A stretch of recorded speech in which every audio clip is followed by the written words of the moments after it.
Welcome to the days of your lives. Hey, remember soap operas? That song reminds me of soap operas. Did you? So, for those of you at home, my favorite feature on our podcast is the dramatic piano. Did you watch soap operas when you were a kid? I think one or two, but I remember they were huge in the '80s, and then they just vanished. No more soap operas. It was something that I remember from being sick when I was homesick as a kid, Yeah, and yeah, I would like try to sneak in a soap opera. yeah. On today's episode, we're going to talk about the science of connection, and I don't know how to say this word, but it's how Freuden. It sounds like a German sports car. Freudenfreude. It's either Freudenfreude or Freudenfreude. It is a Yep. German word, and How and it's how that word can improve your relationships. yes. Yes. Yes, it is.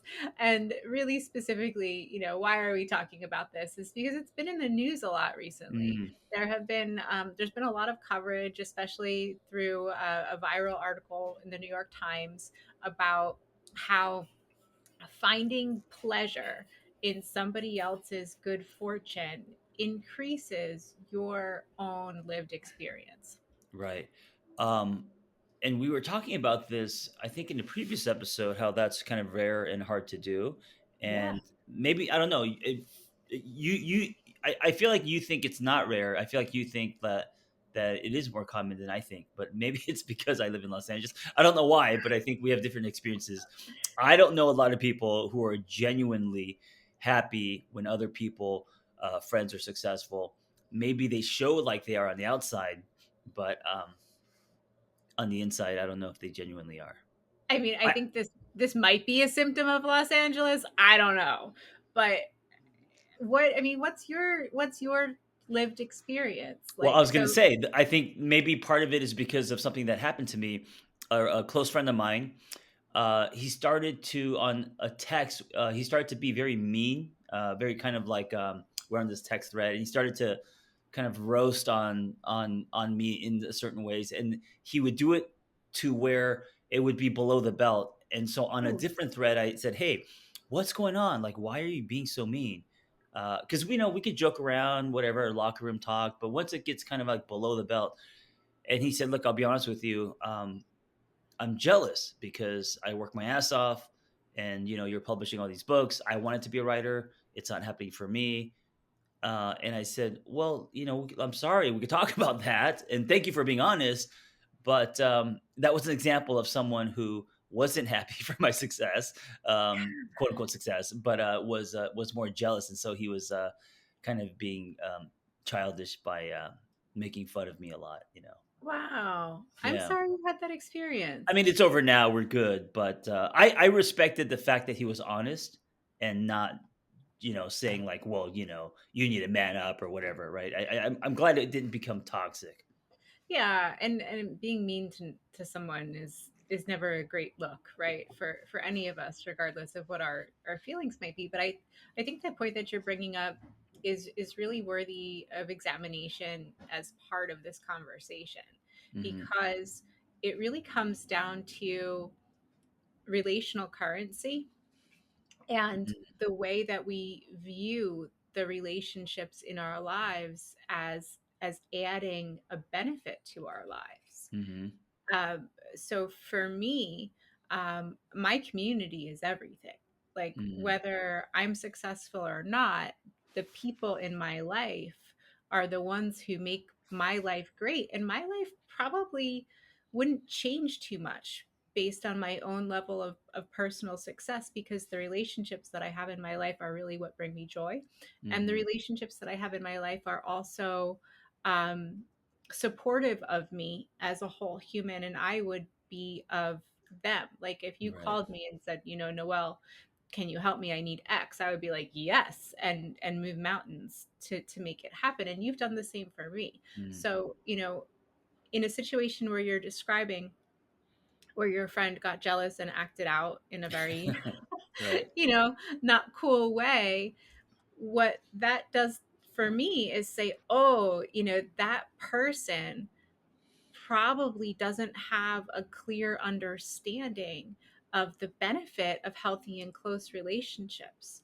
And that's Hmm. exactly, why we're having this conversation, because healthy and close relationships are some of the number one predictors of happiness, flourishing, stability in life, all of the Well, research.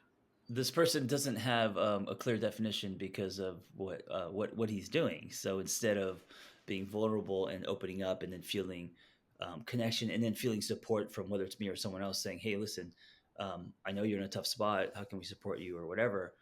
He's instead acting out, making fun of, hence creating his own prison. Right now, he's on an island and feels more alone, and so he's probably not aware of it, but he's disconnecting by acting out, not connecting and feeling support.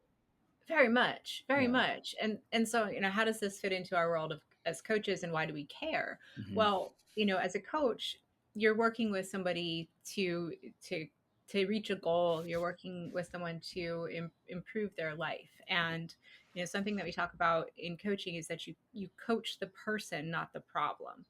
And Hmm. so, whatever someone is trying to achieve, we coach the whole person to advance within their whole life, alongside of their specific goal. And what we know from the research is that health, happiness, longevity, and life satisfaction are all made better by strong and close relationships. And they are relationships, healthy relationships are just as important as material living standards, Mm. education, and being in good health to providing quality of life. What's tough though about relationships is that you're only 50%. I know. So I mean, you have full control over. I mean, I don't know about full control, but you have control more over your business or other things where it's just you doing things. But in every relationship, it's you and the other person, and so you can be the best you as you can. But if the other person is not hitting the ball back, there's only so much you can do. There's only so much you can do, and that's where Yeah, boundaries come into play, yeah. but so if you were a coach and your friend was your client and your friend was saying to you, man, I'm so jealous of this John Kim guy, he makes it look easy. As a coach, knowing that having close, valued, trusted, positive relationships is actually what's going to make this person feel better, how would you handle that situation? So, if I didn't have my coaching hat, I would be explaining how my journey with book publishing has been a long one, and I, put in many reps and all that. But that's not a coaching. I don't think that's helpful, right? For him Right. to see that I started 12 years, whatever. That's me almost defending, or I guess it's explaining, but that doesn't really help him. I think for me, if I was to put on my coaching hat, it's to first validate his feelings. Like, yes, I totally understand. Um, you're close to me, and you're putting in a lot of work. Things are not happening as fast for you, so I could understand that. I also know that a part of my story is when I was starting out, there were a lot of people way ahead of me buying houses and cars, and I was making zero money and struggling. And also, I had the similar feelings as you did. So I could understand that. So validating first, and then um, I would say exploring his feelings, where they're coming from, and probably realizing that it actually has nothing to do with me. I just represent something that is Yeah. activating him, right? So whether it's maybe he hates influencers and I represent that, right? Like, no, seriously, maybe it's like, oh, this guy plays with his phone for a living. I'm he represents something that I don't believe in or I think is wrong with the world, or there might be something deeper happening than just like John selling books. Yeah. I think I would take it from the perspective of like, wow, that really must be a burden to carry around those Hmm. feelings that have nothing to do with your own life and can't actually help you make your life better in any way.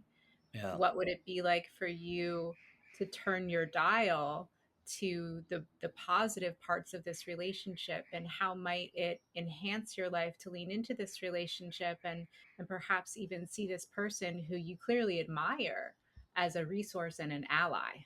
And then with the person's permission, how can I help you? Yeah. Like, let's talk about, and this is what makes this coaching and not therapy. How can we move the needle forward? What are your gifts? What are you working on? What are your barriers? What's blocking you from executing goals? That kind of conversation. Absolutely. Absolutely. It's a great way in. And I think too, really more specifically, and this is something that I think is vital in this conversation, is, you know, thinking about where we put emphasis on the quality of our relationships. It tends to be reserved for Mm, our primary partner, usually one man, one woman, and that's the relationship that you focus on being understanding in. That's the mm, relationship that you focus on being supportive in. But these are skills that, if we use them in every single one of our relationships, will actually lift our lives up right, exponentially. right. And when we focus just on that one partner or your child, that's when you get kind of off kilter. Yeah, I think so if I didn't actually think about my response and my intention and just kind of allow me to default, it could come out as, well, fuck you, and I did all this, and well, you're not being a good friend, and how dare you be jealous, so uh I could sabotage, and I could also be defensive and poke. So actually putting on this kind of coaching hat, and what can be safe and productive and encouraging and ultimately can help the relationship is, it requires tools. It requires the things that we teach at Lumia. It requires reps and training, and it's not easy to do. No, it's Yeah. not. And the bulk of the literature that is looking at the benefit of having genuine, positive, and supportive relationships comes from end of life surveys. Mm, When people are on their deathbeds, no one ever says, I wish I made more money. No one right. ever says, I Right. wish I worked longer hours. The number one thing that people say is, I wish I had spent more time investing in the relationships Mm, in my life yeah. that are really important to me. And sharing good news with others and having that be reciprocal, you're absolutely right. It's just like any other form of training, but that's the secret sauce. That is the important thing that makes your relationships better. And it's a two-way street. So what's it like in your home life? How, to what extent is this part of your like family life conversation? When it comes to this concept of Farfetnugan, Or when it comes yes. that was a Volkswagen term back in the 80s. Uh, Yeah, I mean, with family, of course, it's all the success is in a pot almost that we share. It's kind of a how I grew up as well, being in the Korean culture. Um, Someone else's success is also our success because it's family success, and whatever that success is, whether an individual gets to define that. So whether it's getting an A on a report card, or with my parents making X amount of dollars selling fried chicken, whatever it was, success, as long as it brought someone else joy, would also genuinely bring you joy as well. Impacts the everyone. When you were a kid and like sixth, seventh, eighth grade, maybe even high school, or maybe even college age, like, Hmm. did you feel that sense of family and connection and joy with your friend group? So, yes, because I was bad at school, all the weight was on friendships, and that's how I felt safe in the world. And my parents were always gone working, the long 16-hour days. So, friends are all I had. And I think that's why I was desperate to be good at something so I didn't get bullied, right? Because those Mm. ages are, I mean, they can go one way, or they can be very traumatizing if you're the one that's getting bullied and picked on it, because you're such a sponge, and you don't have no sense of self. And so, um, being good at something, whether it was spitting on my head or, awing over trash cans or whatever it was the ticket into protection. And so I wouldn't get beat up. And it was a ticket into having a community where, we then became friends and we had each other's backs and I felt less alone in the world and all of that. Yeah, and Yeah. I think I was reflecting on this because it's like I was wondering, at what point do adults lose the thread of really experiencing genuine joy in others' relationships? Like I think, oh, sorry. Sorry, go ahead. I was okay in school, and Yeah. I didn't perceive myself as someone who had a lot of friends. I had like Hmm. one or two like good buddies, but those buddy relationships were absolutely magical. Mm. And we would share, like we would collectively share. That was kind of my first roots in community. I remember one day somebody got their hands on like a bottle of wine. And Mm. it was Mm. like, oh my God, we have this wine, we're gonna try it. And thinking about, adulthood, sometimes one of my friends will call me and be like, yo, I got a good bottle of wine, let's open this thing. But it's really, we lost that thread somewhere along the way. Yeah. For me, this is why CrossFit hit different and landed so well was because when I was married, I thought friends were a waste of time. I was like, Hmm. oh, I have my partner, I'm building a family. I don't need friends. What do I need friends for? I don't need friends. I don't need travel, right? And this is when I was a miserable fuck, and so I had no friends. All her friends. Just a quick story. At my 50th birthday, I had this thing in Palm Springs, and the speech I said was my ex-wife threw me a surprise party, the first surprise party someone's ever thrown me. I remember walking into my apartment completely surprised, and there were like 30 people in this tiny apartment to look like. And I remember feeling like, oh my God, look at all these people here for me. And I was so nervous, and then as I started to thank people for being here and shaking their hands, I realized, oh wait, that's her friend. That's her friend. That's her friend. And by the end, I felt so alone because I was like, oh, none of them are my friends. They're here because she asked them to come. They're all her friends. And so it was a cold shower, a moment in me where I was like, I have no friends. But when the divorce, when the marriage dissolved, the reason why I was drawn to CrossFit was because it was the first time I felt a community where we not only did an activity, but also we would then, barbecues and eating and, getting all that. And it was the first time I felt that sense, like you said, 8 year old, 8, 9, 10, the Yeah, neighborhood kids. Yeah. So, totally. And I think there's something really specific and important about CrossFit is that it's based on positive engagement. yes. There's Yes. the idea of why we need people in our lives, I think, due to negativity bias, is focused on the fact like, oh, you need people in your life when there are times of trouble.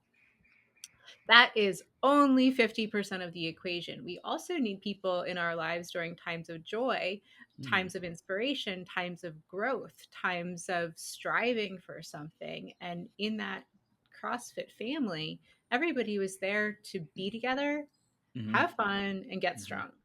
Positive. Yes, and it's the same with yoga. And I think a lot Yeah. of times people find yoga when they're in a dark place, and so they're already thirsty for connection, community, and then that bond is felt. Mhm.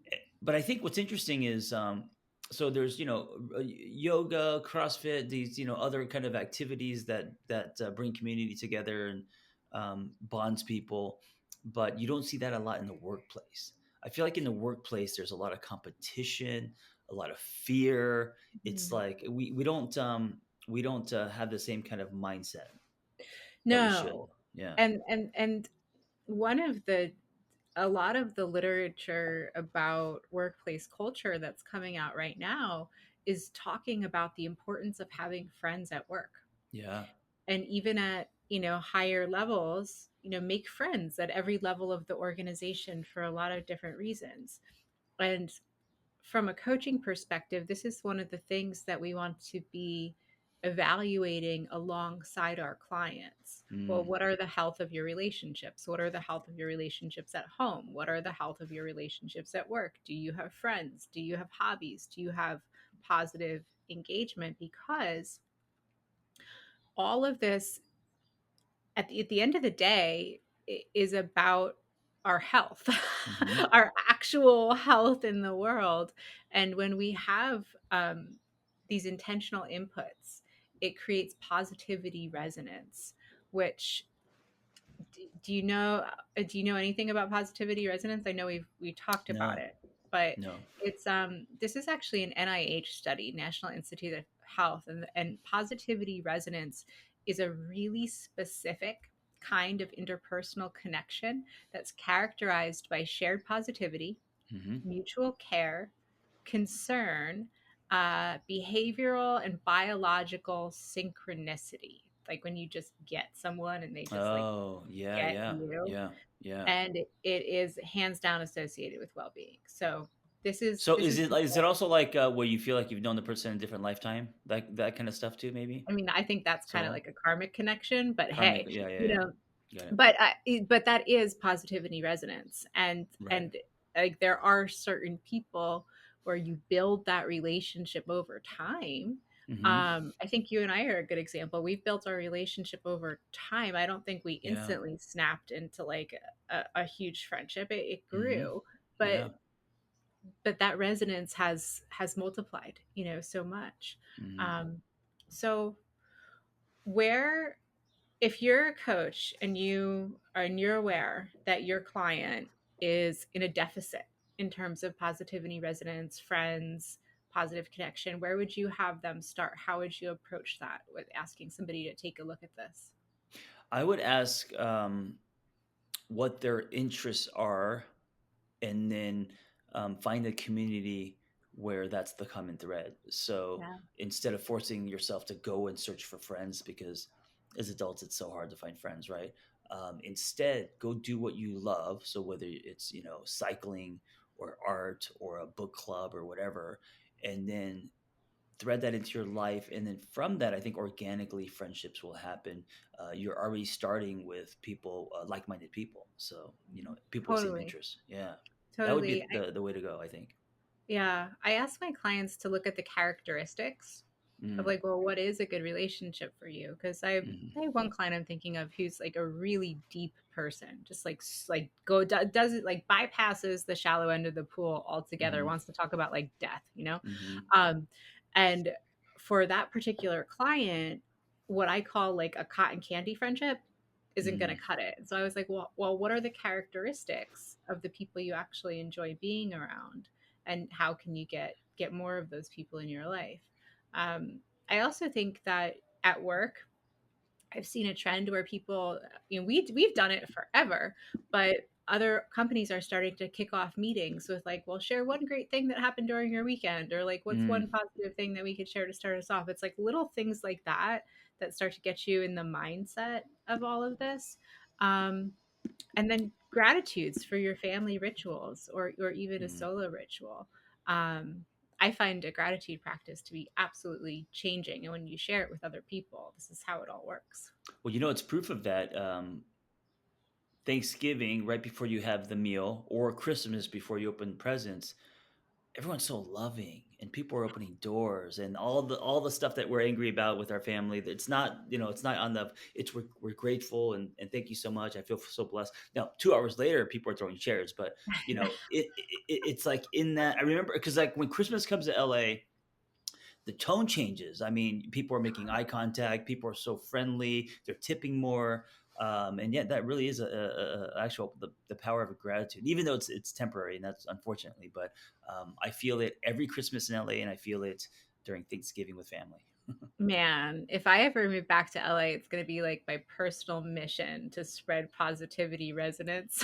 Yeah, that would be amazing. I could see you on the corner hugging people, Hugging making icon. people. Yeah, you'll get arrested, by the way. So Won't be the first time. All yeah, right, friend. Parting words for those of you who are thinking about wanting more of this in your own life, or helping your clients through. Um, I say just try, see what happens. Give a glowing review. Tell somebody they're beautiful. Tell them you like their shoes. yeah. Open your heart. What was the term again? The positive what? Positivity resonance. Positivity residence. and Farfignugan, or whatever we said. A lot of big words in this episode. Freudenfrude, Freudenfreude. Freudenfrude. We're Yes, doing yes. great. Be happy for your friends. Yes. Yes. Thanks, Thank everyone. you for listening. Be well.